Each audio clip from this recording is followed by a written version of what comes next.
I'm 90 years old now, and I've spent the last decade wondering if anyone will remember me once I'm gone. Not in the way you'd think. I'm not talking about fame or legacy or making my mark on the world. I'm talking about being remembered by the people who mattered, the ones I thought I had all the time in the world with. I'm talking about my daughter. Her name is Sarah. She's 62 now. We haven't spoken in 4 years. I sit here in this apartment, the same one I've lived in for 30 years, and I look at the phone sometimes. I think about calling, but I don't know what I'd say anymore, and I'm not sure she'd answer. This isn't a story about a big fight or a dramatic falling out. Those would almost be easier to explain. This is about something quieter, something I didn't see happening until it was already done. When Sarah was young, I was busy. That's what I told myself then, and for a long time I believed it was a good enough reason. I worked in accounting, nothing glamorous. I wasn't chasing some dream or building an empire. I was just working 50, sometimes 60 hours a week, enough to pay the mortgage, save a little, keep things stable. My wife Margaret handled most of the parenting.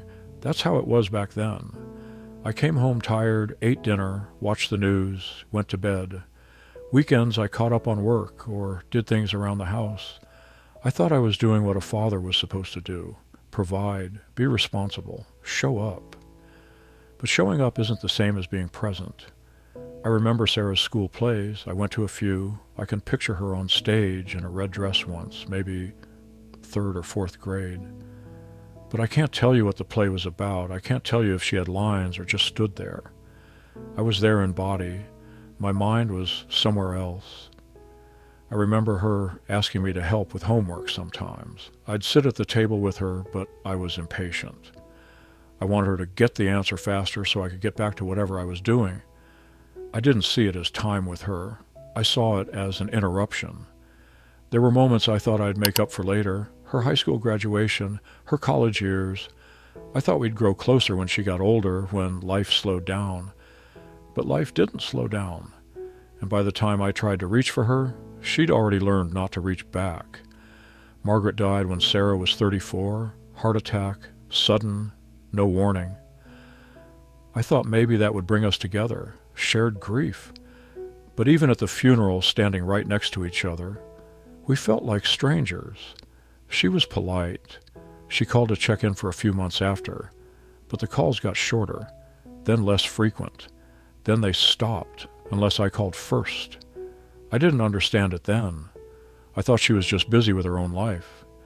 She'd gotten married, had 2 kids. I figured that was normal. But the invitations stopped coming, birthday parties for the grandkids that I'd hear about afterward, holidays where I wasn't invited or was told it was just going to be small this year. I started to feel it then, this distance that I couldn't close no matter what I did. I tried, I really did. I'd call and ask about the kids, I'd send cards, I'd offer to visit. But you can't build a relationship in reverse. You can't show up after decades of absence and expect someone to trust that you've changed, that you care now. Because the truth is, I didn't know how to care the way she needed me to. I'd spent so many years keeping her at arm's length that I didn't know how to pull her close.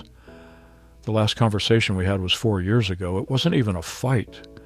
She called to tell me she was moving across the country. She said it was for her husband's job. She said they'd already bought a house. I asked why she didn't tell me sooner. She said she did tell me. She said she'd mentioned it months ago and I didn't remember. Maybe she had. I don't know. My memory isn't what it used to be. I asked when I'd see the grandkids. She said she didn't know. Maybe holidays, maybe next summer. There was this silence on the phone. I wanted to say something. I wanted to tell her I was sorry. Sorry for all the times I wasn't there. Sorry for not being the father she deserved. But I didn't say it. I just said, well, good luck with the move. And that was it. She sends a card at Christmas. It's always signed by the whole family, but I know she's the one who writes it. The handwriting is hers. The message is generic. Hope you're doing well. Happy holidays. I send money for the grandkids' birthdays. I don't know if they even know who I am anymore. Sometimes I think about writing her a letter, a real one, where I tell her everything I should have said years ago. But what would it change? She's lived her whole life without me being the father she needed. She built a life, a family, a whole world that doesn't include me, and I can't blame her for that. The hardest part isn't the loneliness.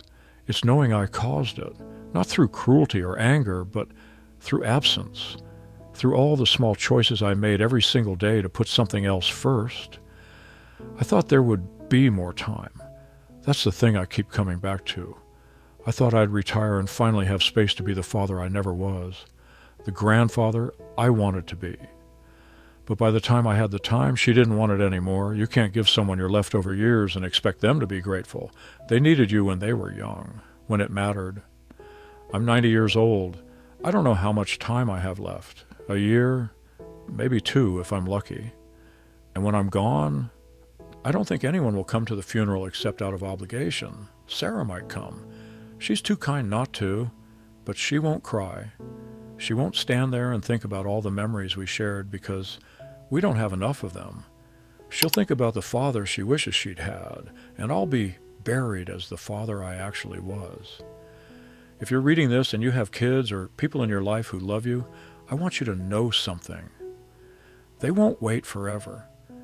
You think you have time? You think they'll understand that you're busy, that you're doing your best, that you'll make it up to them later. But later comes faster than you think. And by the time you're ready, they might not be there anymore, not because they stopped loving you, but because they got tired of waiting for you to love them back. I don't know if Sarah will ever read this. I don't know if it would matter if she did. But I hope someone hears it. I hope it reaches someone before it's too late for them. Because this is the one truth I was afraid to face my whole life. I wasn't busy. I was absent. And now I'm alone. And I can't get those years back.